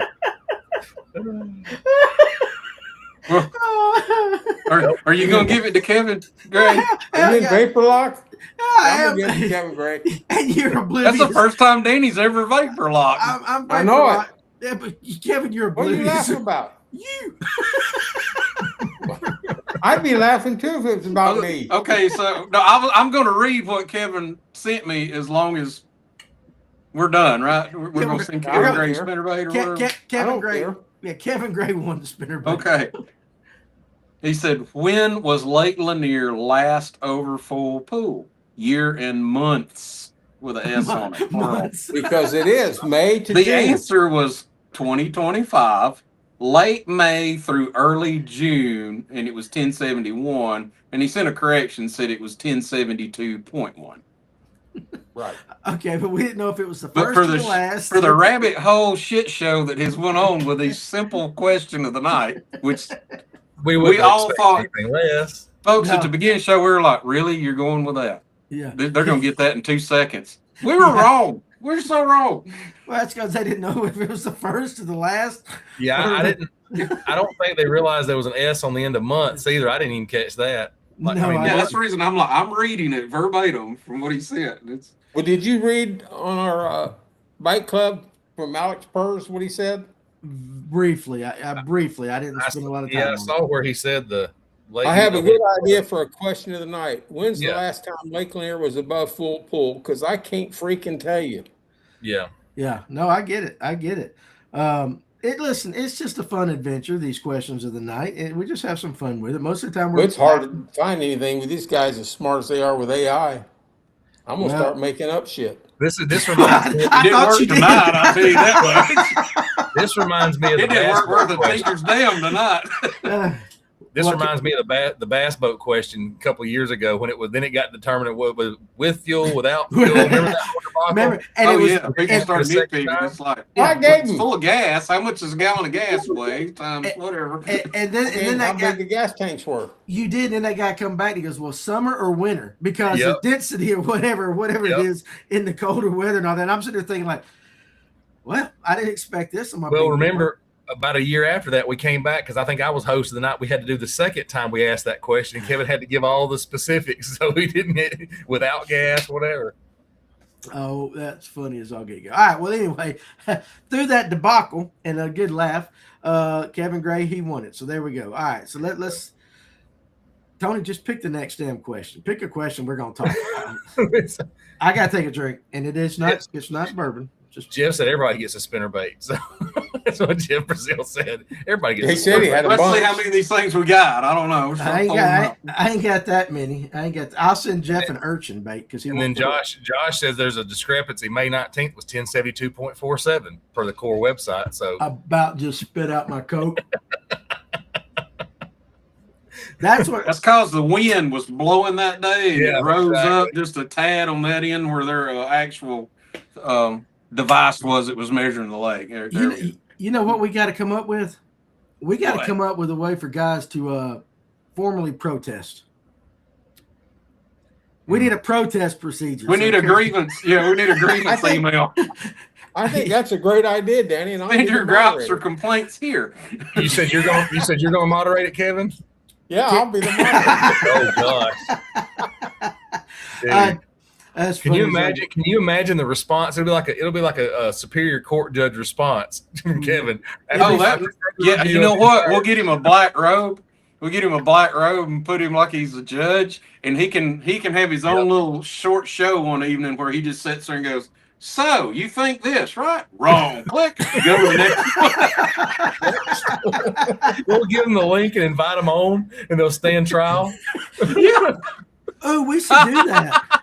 That's a good That'd idea. be awesome. We should do that. Hey, there's a good one. Where's the vagina suits for the protest? I bet they're on eBay. Tony and I can dress up like attorneys and represent them and come up with stupid questions just to keep it rolling. But what if, sir? Okay, so wait a second. All right, so like you two are attorneys and Kevin's the judge. What the hell am I? You're gonna be like the bailiff. Yeah. We'll click to you and you go like, nope, you're out of here. Click. What was that TV show that they had that judge, like People's Court? People's Court, yeah. And they had that one guy though that kind of, all right, guys, we're back in session. Yeah, that's it. Yeah, you're gonna stand out there with a real low voice. Judge Thornton. Judge Thornton's about to drop the This will be more like. Let's see what's going on in the courtroom, guys. It would be like night court. It'd be like night court. But that's something, you know what? That's I know we're getting off, but it's Bite Club. We don't care.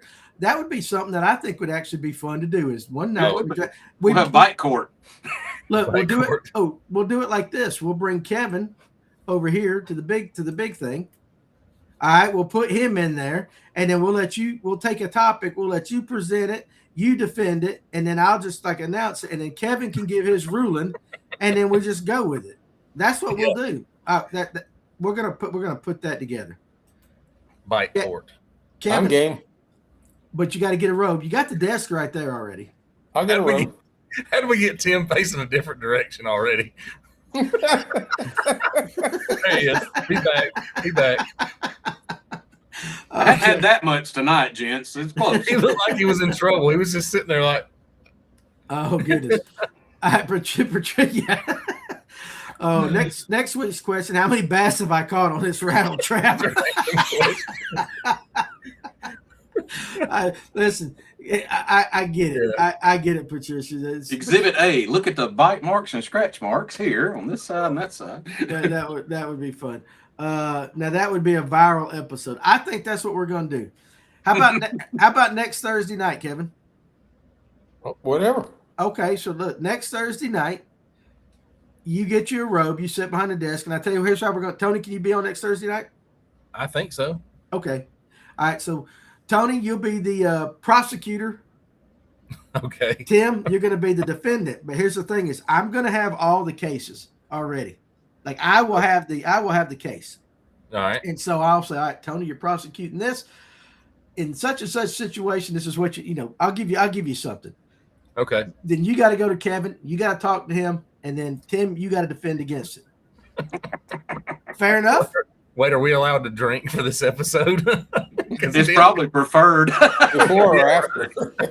I mean, I can't. I'll just be the drunken defense attorney that shows up going, "Hey, Your Honor, my client didn't do this." I can't. It's not on my diet, so I can't. But it's okay. Kevin can sit up there with a Madame Pop for all I care and everything. He can just sit there and he can be the wise old sage. I just can't wait till it shows up Miss Terry's robe. Kevin, I'll get my own. Kevin, wear that. Okay. Kevin, wear that pink one I like. You know what though, Kevin? You need a smoking jacket. Yeah, somebody just Big said silk smoking jacket with a little Miss scarf just said that. or something. Oh, listen though. Now every once in a while, Kevin, yeah, there you go. You got to throw one to the jury. Okay. Yeah. We'll let you. Well, it depends. I'll say bench trial or jury trial. Kevin got over. We'll do it. We'll figure it. We will make it happen, guys. Because if there's 4 idiots in this world that can, it's us. We would definitely do it. All right, so good. So, guys, go ahead and plan. Tell your buddies and everything. Next Thursday night, we're having court. All right, Bite Court. All right, cranking and yanking. He can bring forth the suit against Forward Faces Sonar, and we're going to argue and defend it. Kevin's going to do it. We'll do stuff like that. Because this episode could go quick downhill quick next Thursday. I'm just going to object to everything. What's new about that, Brazil? Patricia says morning dawn. Okay, all right. Let's see if we can bring it back to fishing, even though I'm having Morning dawn, right here. Okay. Yes, sir. Well, let me ask Look you. at that. Pulled that right out, that rabbit out of a hat. I just 4-pound rabbit. I was giving Tim some awkward silence just to see if he would be like, what? He don't care. Yeah, y'all got to pick a 12-man jury. Listen, there ain't 12 of you guys I would ever want to be on a jury like that. You don't want my wife on a jury either if you're a guy, because your ass is guilty. You're going to the pokey. We'll do that. I think that'd be a lot of fun. That'd be fun. We'll kind of between now and then we will set up the parameters and everything. But I think it'd just be really, really fun. And maybe only 2 people watch it, but I don't give a shit because I think it'd be fun. It's my show. So there we go. Hey, they watch us just talking. They'll watch that. Come on. We just up here talking. We ain't talk They'll fishing. be phoning friends. They'd be like, you ain't going to believe this shit. Yeah. I don't know if I threw my toupee wig away from Halloween. I might wear that with my suit jacket. Dude, an attorney with wearing a rug, man, come on. You got to make sure it's like a little off center. Oh, yeah, that one's bad. Oh my God, yeah. And if I can find a Johnner suit, I'll wear it, I guess. So. All right, so here we go. All right, what did cranking yet? We ain't run him off yet. Didn't they used to call? Okay, so didn't they used to call that tequila sunrise? Pull that worm back up. Is that a robo worm? That's not tequila. That's a zoom, isn't it? All right, so you got morning dawn on top, got a little shimmerish going down to a bluish color on the bottom. Yeah, it's got a little blue. The tequila sunrise has more darker purple in it. Okay. And it depends on where you're looking at, like the culprit tequila sunrise versus the yum. The yum, I prefer the yum. I bet you do. Ooh. That gambler. Or gambler, yeah. Yeah, okay. I like If that. they don't make it anymore. Patricia says, if it don't fit, you must have quit. And Messick's going to plead the fifth. Yeah, that show next week might go downhill really, really fast, but it'd be all right. I don't care. Listen, I already got kicked off TikTok for showing my nuts. So I did. I think that's why he kicked me off. You know, we could do like viewers' hot takes, and then we argue or defend those hot takes for fishing. That way, they get to participate as well. And then that way, I ain't got to make up stuff. It's less work for me. You ain't got to make shit up, yeah. Potato. Yeah, okay, that's what we're going to do. All right, guys, go ahead and plan this. Next Thursday night, each one of you, and of course, we're in a time constraint, so we might not be able to get all of you, but have a hot take, all right? And we'll start off with the first hot take, and I'll let Tony argue for it, Tim against it, and then we'll switch. So that way you ain't having to play prosecutor all night. And then Kevin, you get to decide yes or no who wins. Fair enough? Sure. Okay, there we go. That's going to be great. All right, let's see. Here we go, Coleman. It's going to be like one of those congressional hearings where a lot of BS and it's said, but nothing of substance. Well, that's our government. We're from the government. We're here to help. You just don't want to answer the question, do you? I keep asking. You just don't want to answer the question. You can't handle the truth. Oh, I was sitting there going like, all right. Yes, I can. I got to condemn the court now. I actually honestly thought that Kevin just asked me a question, and I totally missed it. I was trying to think, what did he ask me? Representing club anglers getting – oh, here we go. See, stuff like – listen. Yeah, here we go. Here, this is a good suggestive topic. We can have a practice right here. There you go. This is our practice. This is kind of what we're going to do. All right, Kevin, you're the judge. Tony, you're going to present this and be the prosecutor like you're against it. Yep. And Tim, you're going to defend it, okay? And I'm going to be the moderator, right? All right. Guys, the topic put forth by Joshua Goad, representing club anglers getting guide trips before a local tournament on Lake Lanier. And now we go to the court. Your Honor, it just comes down to this unfair advantage. It's an unfair advantage. Not everybody can afford a guide trip before a tournament, and it doesn't work in this specific style of tournament fishing, so it needs to be banned.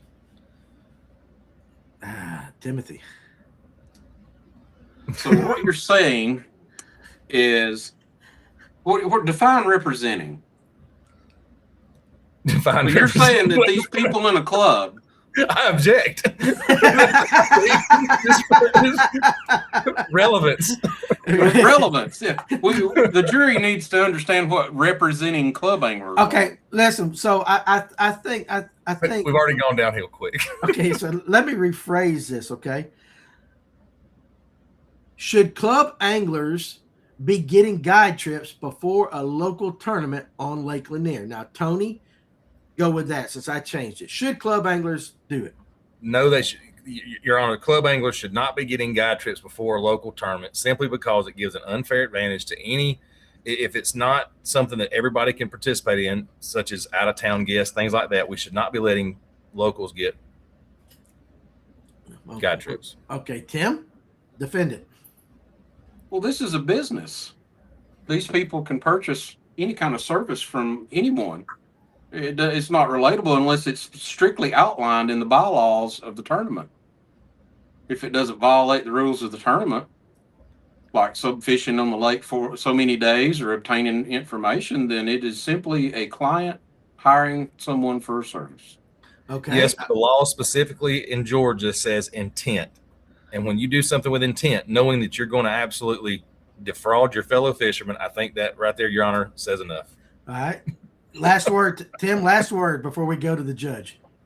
There's no way that these people could be intentionally doing that. Those fish could be totally gone before that tournament.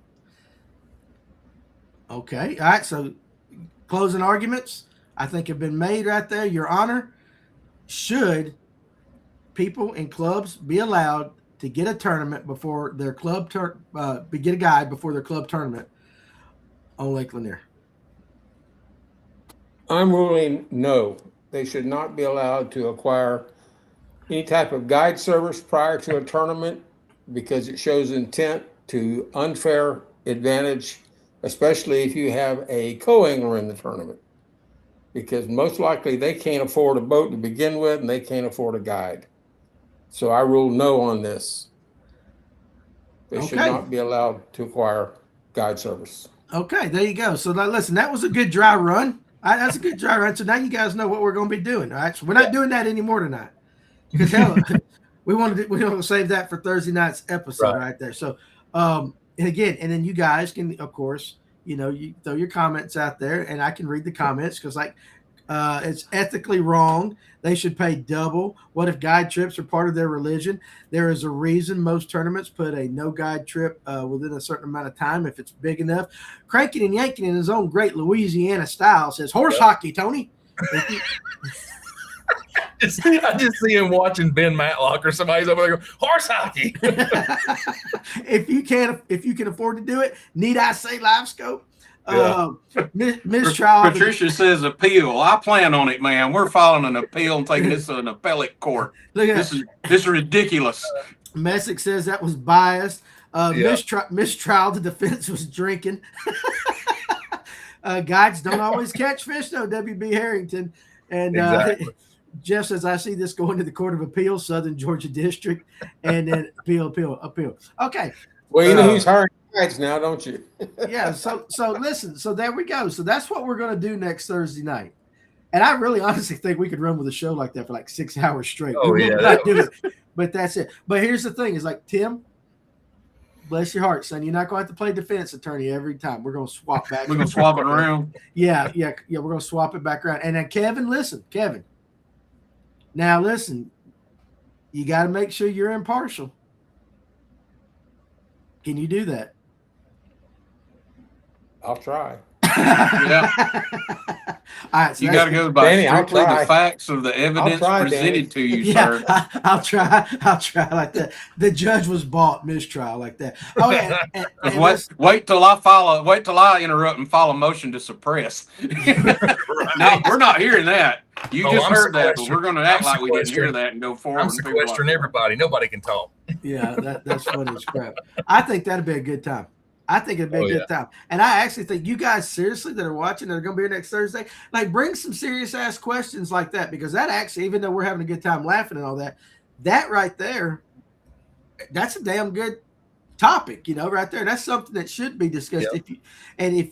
I wish we had, I wish we had a way for me to like pull some, I mean, I know we do, but I'm not going to do it because we'd be doing it all that, but interview the audience. That's what all right, guys. So what do you think? Judge Thornton has already ruled in favor of the plaintiff right here in this situation.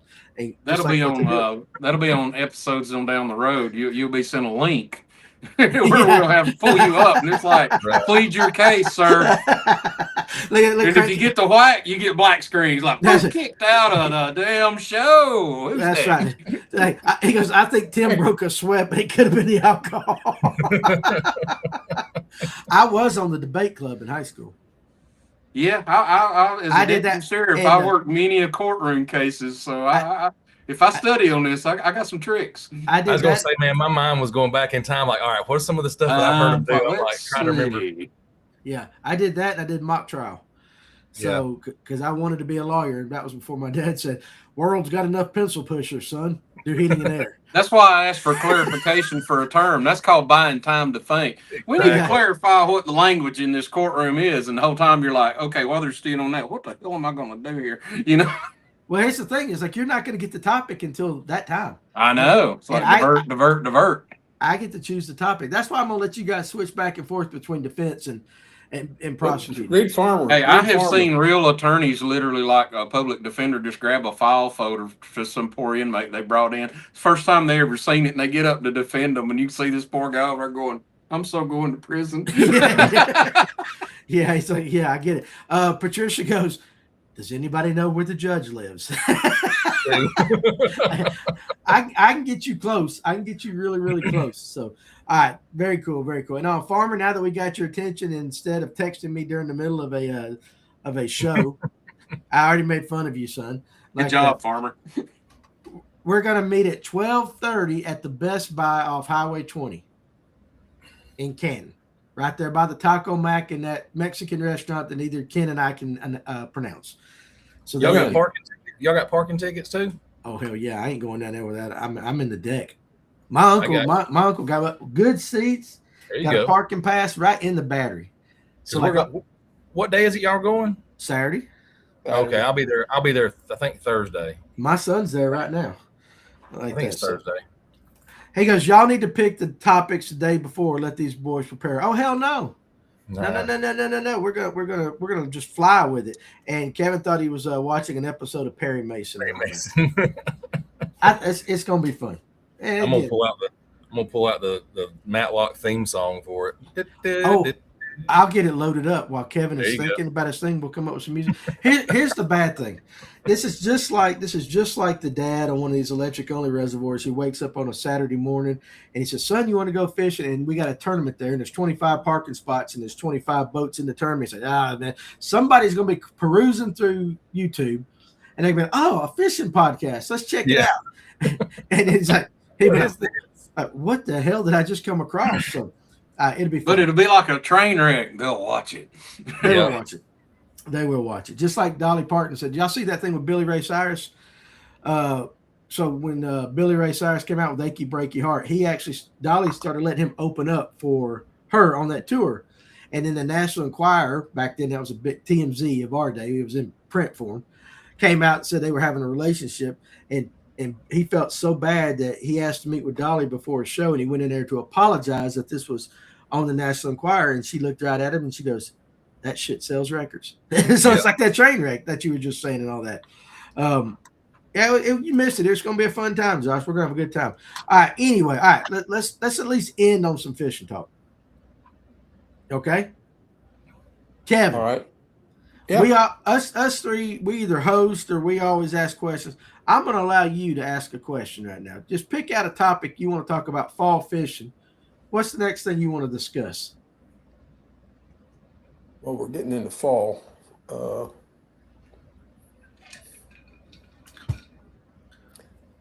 I hope you rule faster than that. Well, the question. We've talked about so many things, but what bothers me, and I don't know how we can do anything about it, is the Corps of Engineers starting to drop water on so many lakes this time of year. That just irritates the hell out of me because there's not many lakes that have docks or ramps that'll reach it. Oh, and y'all got that problem big time over at Allatoona. Allatoona is a summer full pool lake, period. Yeah, I mean, it's set up that way. Everything around it, other than some of the marinas, are set up that way. And marinas won't let you put in. Yeah. Well, Yeah, they don't do that. I mean, thanks to the Bartow County Parks and Recreation for that ramp or dock at Gatewood, and then what the Corps actually extended the one at the blockhouse. Those are pretty much your 2 points of entry when that lake is down. well, Well, even Blockhouse will be out, I believe, this year. you It know was what they're pretty going to much. do. It was It close to might. being dry last year. Well, you know what you're going to do. You're going to do the same thing that the Corps is going to say the same thing that the guy over here that runs Latham, when somebody comes over and fusses because they can't swim and all that. They're going to say, listen, we're in the business of water. Right. We really don't care about your fishing. We really don't care about your dock. We're in the business of water and water management. Right. Yeah, they're in the business of usable, potable water for survival. And I still don't understand why they But draw them that down during the usable- winters. But my That only water- problem with that is they don't mind taking your money for parking. They don't Absolutely mind not. writing your ticket if you don't pay for parking. But Yeah. then they tell you, well, we don't care about are funding it.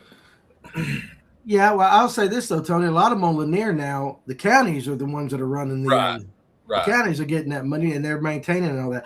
I just think at the highest level, and we're pontificating. We don't know, but I think Yeah. at the highest level, the closer you get up to the brass and all that, the less they care about your fishing rights. Right. They don't. They're all Well, about obviously, either they haven't ever navigable moved and done water. anything. Yeah.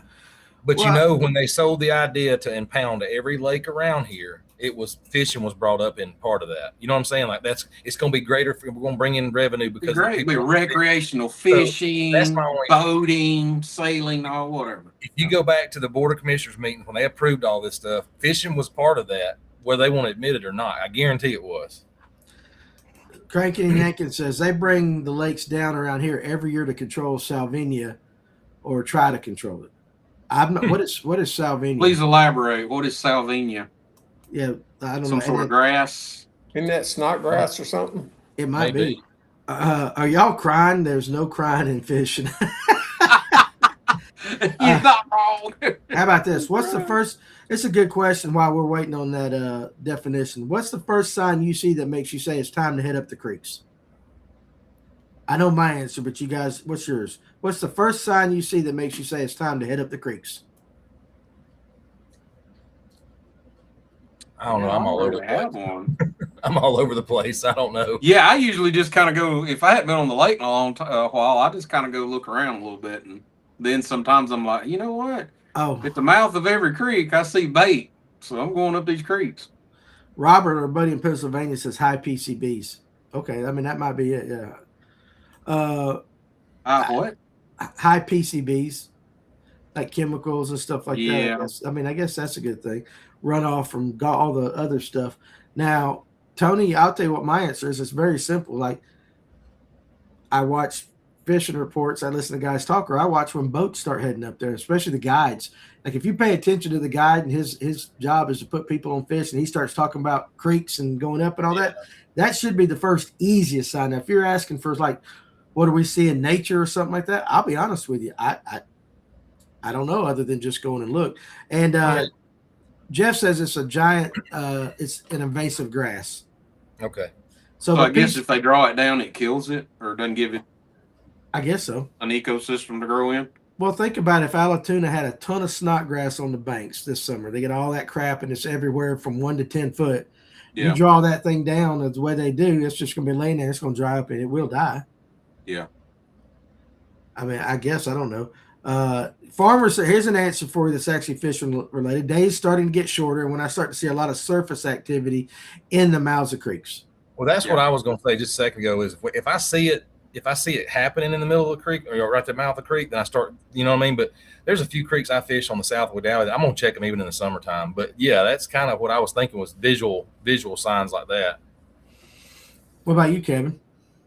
I go with the same thing, and I go into creeks knowing where there's wood, stumps, trees laying down. Yeah, okay. That leads to another good question. Like, okay, how do you choose your creeks? What are you looking for in a creek? And Kevin kind of answered right there. He's looking for like wood. I'm looking So for a deep creek. Yeah, I tell you what I look for. It's channel swing banks. If I can if it hits the channel swing, if the creek goes off of that, I'm going in that creek to check it. Even if I'm just using my side scan and down scan, I'm going in there to check it. Yeah. because it seems like it just pushes the bait fish. They start to filter in there faster or Yeah. first, I guess. And then if not, I'll pull back out and start working on the outside of it. But that's how I'm picking it, channel swings. Yeah, I think sometimes some of the shortcuts, the little shortcuts that go back in there are good spots to look because bass will corral them into that small cut instead of a large cut. Okay. Little pockets. Yeah. And Little, I've got just little pockets. It doesn't have to have water coming into it, but just a little bitty cut that's back in there. All of a sudden, I mean, how many times have we all been out there and it just explodes right in the middle of it? Well, and to your point, like blow-throughs are another spot to check on your way to your creek mouth. If they're in the blow-throughs right there, they're starting to do that thing right, and going to the mouths of creeks too. So, yeah, you guys right there. Listen, Coleman. So the Braves won 1-0. Chris Sale pitched a complete game shutout. wow. But the bad thing about it is I got it over here and it's on Hulu, and I just saw the end of the game about 3 minutes after Coleman told me that the Braves won. I just looked over and it's like, last batter still going. Robert in Pennsylvania says he looks for current, grasses for oxygen. And then Michael says still learning Allatoona and running it. I stopped fishing it around Thanksgiving to start making the haul to Lanier, which is 1 hour away, to put in at War Hill and all that. So yeah. Well, there we go. Captain Morgan. A little behind the 8 ball, but if you're using StreamYard, doesn't it have polls and quizzes for Judge Judy next week? I'll have to look. I mean, damn, Morgan. I try to keep this as uncomplicated as possible. Tony knows how to set that up. I'll look while you're talking. I'll look. Okay, he's looking right now. Your buddy Eric, he's in the house right here. He goes, I'm looking for suspended bait in the fall. Okay. Solid. That's a solid plan. I'll run on plane on 2D until I find it in the creeks and set up and then start scanning it. Right. And then Farmer says, best creeks are the ones that have fresh water coming in, though. These usually are your deepest, and the ones when channel swings and deep holes, they're usually your deepest. Right. I mean, water flow is always good. I get it, but it doesn't necessarily have to have a bunch of water coming into it. Yeah, and going back to the shallow cuts, probably not going to have a turnover issue because they've got enough current pulling through. You get deep back in a deep pocket, because now I've ran up creeks in Allatoona when the lake turnover is, and you can smell it. Yeah. You just smell this nasty sour smell and start looking at the water, and you're like, nah, we gotta get out of here. But how does Allatoona have a turnover similar? I mean, it can't be like Lanier's because they're dropping it, right? I mean, you run up some of the larger creeks and stuff. Say a pocket that doesn't have water flowing into it, like Farmer's talking about. If you got water flow, you're not gonna have that. But if you've got a pocket that's far enough away where the water flow coming by is really not drawing it out, you'll see just clumps of leaves and pine straw, and it'll smell sour. I agree with you, but you get what I'm saying, though. I mean, I can see that in those isolated pockets and stuff, but it's like a lake as a whole, because you guys start dropping it. Well, hell, it ain't gonna be but a couple weeks. They're gonna start dropping it, right? When do they normally start dropping Allatoona? It's not long. It's normally around deer season, right? I don't say was it about 1st of October? No, probably sooner than that. They'll start freezing down. September. Right after Labor Day, probably isn't it Labor Day? That's when a lot of them start dropping. I think. Yeah, okay. I mean, all right. Let's just say October. All right. Well, generally, that's when we're getting to start. People are going to start looking on Lanier for a turnover. Whether it might happen later, but they're going to start looking. But if you're starting to pull down right there, I mean, that's got to affect it some. You get what I'm saying? That's gonna pull that nasty water out into the flowing water and either move it or stagnate it. Yeah, and that's right, Eric. We talked about that earlier because on Lanier, it generally starts on the north end and works its way down south. And somebody asked what to do, and we kind of run for clean water, find some clean water. Captain Morgan said, if I had a nickel and dime every time somebody said, damn, Morgan. It's said in love, dog. It is said in love. So. They said around November, Danny. That's when they start dropping the water. Wow. Yeah, and it happens fast. Once they start going with it, I mean, we got half a lake. It'll happen quick. It has to happen quick if they did that. But Farmer says the turnover on Allatoona is usually in November. I'm just trying to picture it as compared to the way it does on Lanier. And to me, it's just that water fluctuation, that water coming down, that water being pulled out it has just to be a different kind of turnover. Maybe it's a bigger, harder turnover than Lanier. Maybe it happens more at once Well, across the whole lake? if they're dropping tuna in November and that turnovers happen around that time, you got all that moving water. It's going to move stuff quick. Right, Yeah. and Alatuna is narrow. Really, it's more Much of a narrower. snake with a little finger, like centipede. And Lanier had, when you get down toward the south, you got some vast areas that are just open Yeah. water. Okay, well, let me ask you this. All right, if it starts in November, and again, I don't know, so I'm asking you guys that fish tuna. If the turnover is starting right there in November, and they're starting to pull water out of it, does that current actually help the turnover to get over with quicker? Theoretically, I I would would think. think maybe it does. I would think so. I have no clue. Tony, what would be your guess? I would think it would have to help. I mean, definitely won't hurt it, but it also can depend on any kind of rain that you get and water flow and stuff like that too. Yeah, I would think it would pull that stagnant water into moving water where it would mix and maybe. Now, how fast do they drop it? Like how Pretty fast? quick. Yeah, I mean, I think we dowies a foot a week starting in October. I think it's October 1st, a foot a week until they get nine. You've always heard people go, "Hey, they pull the plug on Altoona." They do. Well, It's like they just pull the drain plug. When it gets down to where they want it, they stop it. the old Toys for Tots tournament, we couldn't hold there, and that was the first part of December. It was about 10 feet down then. Yeah. Yeah.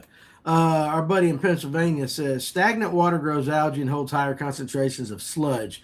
Catfish might like it, but bass not so much. Frogs, turtles, and insects, I'll pass. Yeah. Okay. Here, Farmer answers it. Right here he goes. No, it brings the turnover farther down the lake, so the lower lake stays in the turnover longer. So it's basically pulling all the crap down.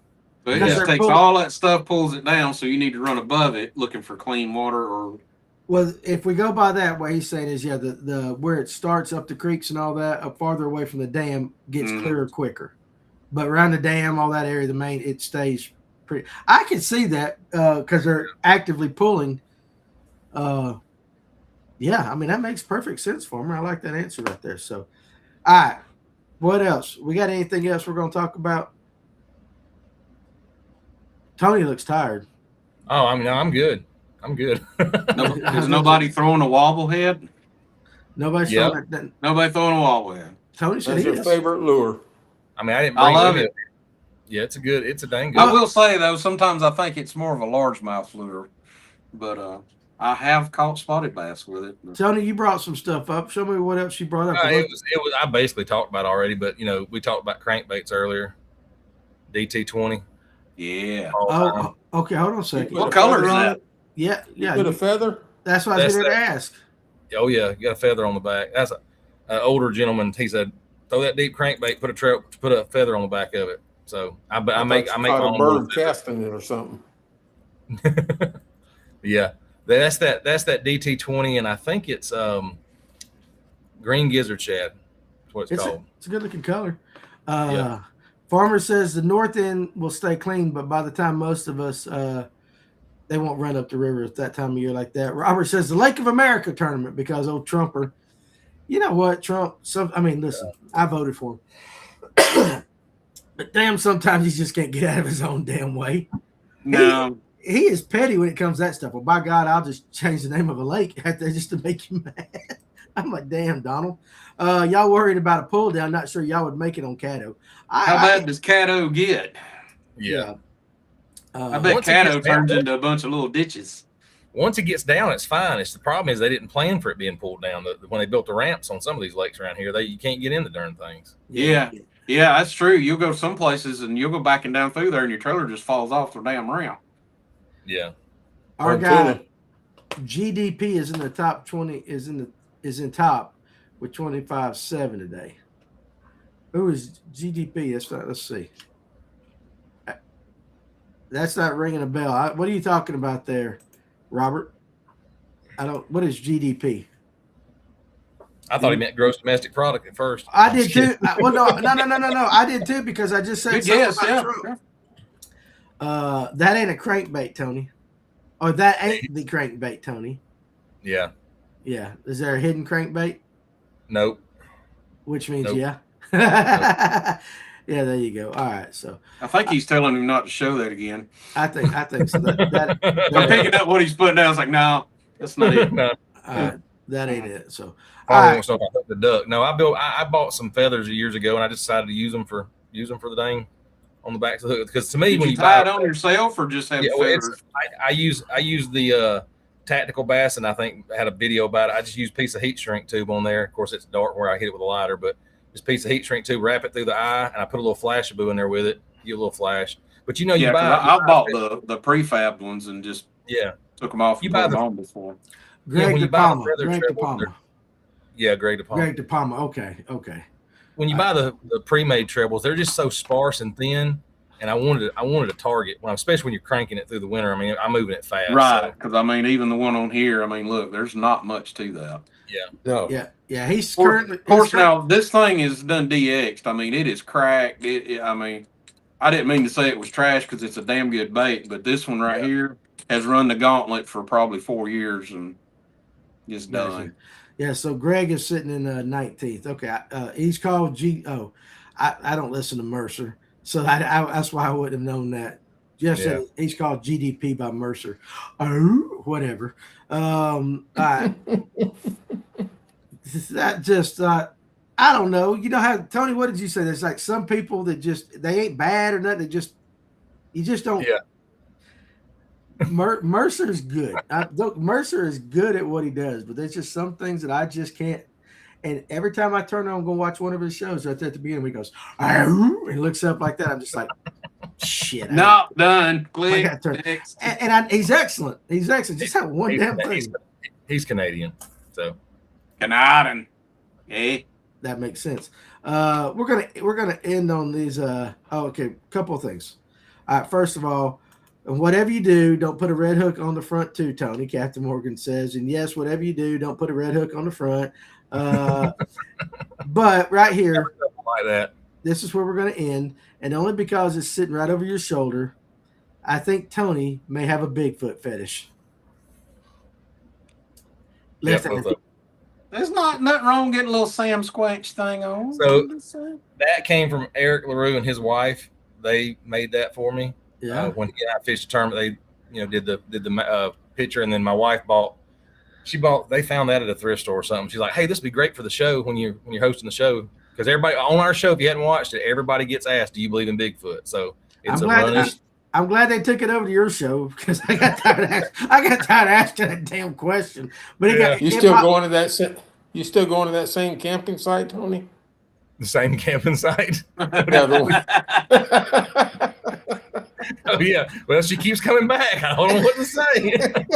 Hey, if it ain't broke, don't fix it, right? So here's the question of that: either A, Tony's really good and she likes him, or B, she's really good and Tony likes her. I don't know which one it is. It's for research purposes, guys. Research purposes. Scientific research. How dare you, sir? We're gonna end the show on that right there, then and there. So, all right, guys. So listen, hey, appreciate you joining us. Again, we just have fun on Thursday nights. We don't take it too damn serious. You get a little bit of fishing talk in there, just enough to wet your whistle. But we enjoy you guys in the comment section, just laughing along. But hey, listen, go ahead and plan it. Next Thursday night, Bite Court will be happening. We will figure it all out. And Jeff Brazil, didn't nobody ask about Bigfoot when I was on? That's because you look like him. I thought we didn't want to offend you. I thought I was interviewing Bigfoot and all that when you was. No, I'm kidding. Love you guys. You used to have Bigfoot on there, Ryan. Yeah, we did. Him and Farmer together right there. That's a clan right there. We had them both on there. So, all right. Anyway, we're going to let it go tonight, guys. And again, this is Thursday night. So we say it. Tony says it. We all say it. Doesn't matter. If you guys are going out fishing, getting out on the water and all that, make sure you wear your life jackets. Make sure you're just careful. All right. This is Labor Day weekend right now. Okay. So, if you're out there, it's one of the last hurrahs for a lot of these people right there. So we definitely want you guys to be safe so you can come back next week. And y'all have a great weekend. Tony will be back Monday. Who you got Monday night? Ryan Hanks, Cass Fishing Co. There you go, like that. And then I don't know if I got. Oh, let me tell you what I'm trying to do for Tuesday night, and I don't know if I can pull it off. I'm trying to figure out. Tony, how many people can I do at a time? Oh gosh, I think you can do 10, I think, if you really wanted to. All right, so the goal is I'm going to do it in either one episode or split it, but I'd like to get all 10 of the Georgia EQ qualifiers on together. You see what I'm saying? Like just one of them, all the young guys. Yes, you can have up to 10 guests to join you.